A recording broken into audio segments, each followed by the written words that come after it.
My name is Carl Lacoste.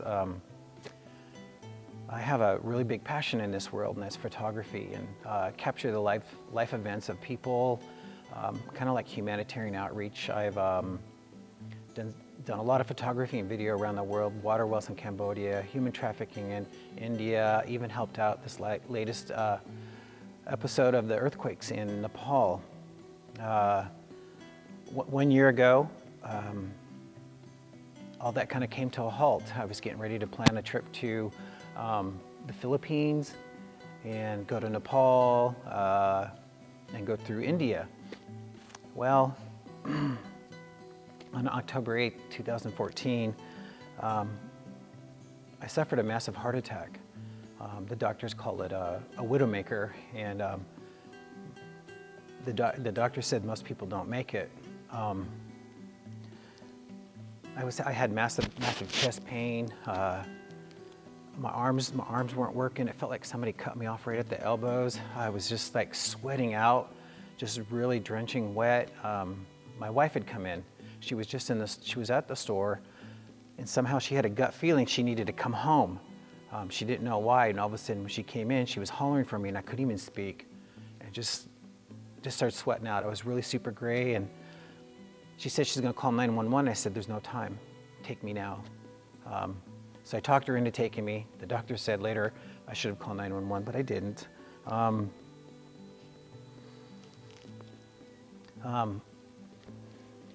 So she rushed me there to the hospital, and then when they're checking you in, they're trying to ask me my information. I couldn't even talk, and all of a sudden the lady looked up. She saw me. I was just sweating out, really super gray, and all of a sudden she hollered something to the back. That's all I remember. They grabbed some doctors. They threw me back into one of the rooms right away, started drawing IVs on me and everything else. And through process of a couple of hours, they told me I had a heart attack. And I kept complaining about the pain. Come on, I need something for the pain. It hurts so bad. It was hard to breathe. I was just thinking, this can't end. I can't end this way. I can't even go out fighting. And then the doctor came in and says, you've had a heart attack. And I was like, okay. He says, and we're prepping a room for you right now. We have to do emergency surgery. And I was just like, oh, okay. Wow, okay. My whole world just got rocked. So meanwhile, I was complaining more about the pain, and it kept giving me morphine. And I'm like, it's not working. And I'm a super lightweight. I've had morphine before, and it's been able to help for pain. They're rushing me to the OR, emergency OR, the cath lab. I all of a sudden just violently started throwing up. They said it was because of all the morphine they'd given me. And one of the medics put a towel to brace me and to make sure I didn't throw up, because I had just thrown up all over the floor, the elevator. I had turned around and inhaled it back in my lungs. So sharp analysis of it is I had pneumonia right off the bat. I remember laying down on the gurney in the ER, an emergency operating room, and just gurgling out saying, I can't breathe, help me. They kept trying to suck out my mouth, and I'm like, help me, please. I was just gurgling as I said it. And then my main doctor just, he calmed me down, they all calmed me down, and he says, do you want a DNR? And I knew right away what that meant, do not resuscitate. And I said, no, I do not want a DNR at that time. So the next moment, I had woke up, I was on this gurney. They're wheeling me back to CVICU, cardiovascular intensive care unit. And then I just started violently throwing up again. I was just like, oh, wow. So then everything was kind of a daze for the next couple days. Family was coming over. My wife told me, Tammy, she told me that how she broke the news to my mom, and she had cried. She said, a mother should never bury her kids. And it was just devastating me, the stuff that I was hearing. The whole family just kind of came to a screeching halt. It was just, and I was scared, didn't know what was going on. I didn't know how long I would be out of work, if I was gonna be out of work, how long, what was the long term, what, was photography done with me? Was life done for me? Well, we got to day 3. I was feeling great. I had pneumonia. They were still fighting pneumonia, so they had to keep me in the hospital because of the pneumonia. They won't release me until the fluid's out of my lungs because of infection, and I could ultimately die at home.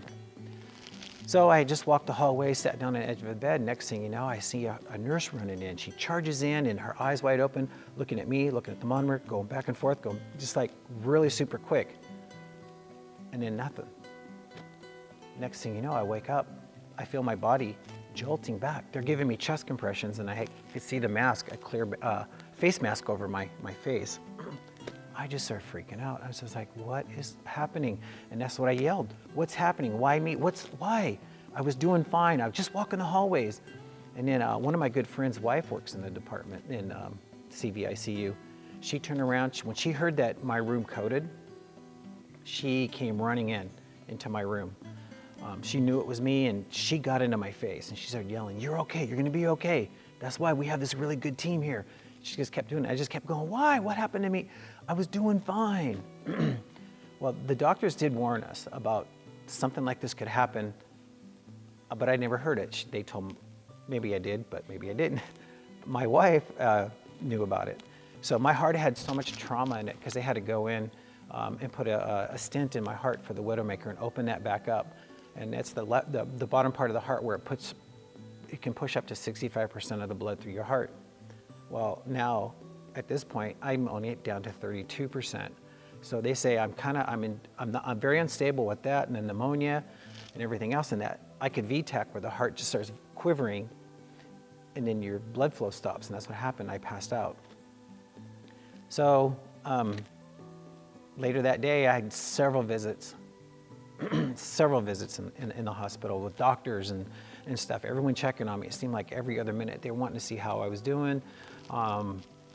They told me on Monday I'm going in for another emergency surgery. They're going to put in a defibrillator pacemaker in my chest, and they called it my life preserver. So after 9 days in CVICU, I finally got out of the hospital, but didn't know. I was just kind of in shock still. They said I need to lose weight. They taught me how to eat better and everything else. I had to get down under 2,000 milligrams of salt. They had 3 dietitians come and talk to me at separate times, and they finally released me after 9 days in CVICU. It was just, I didn't know. I didn't know what my future was.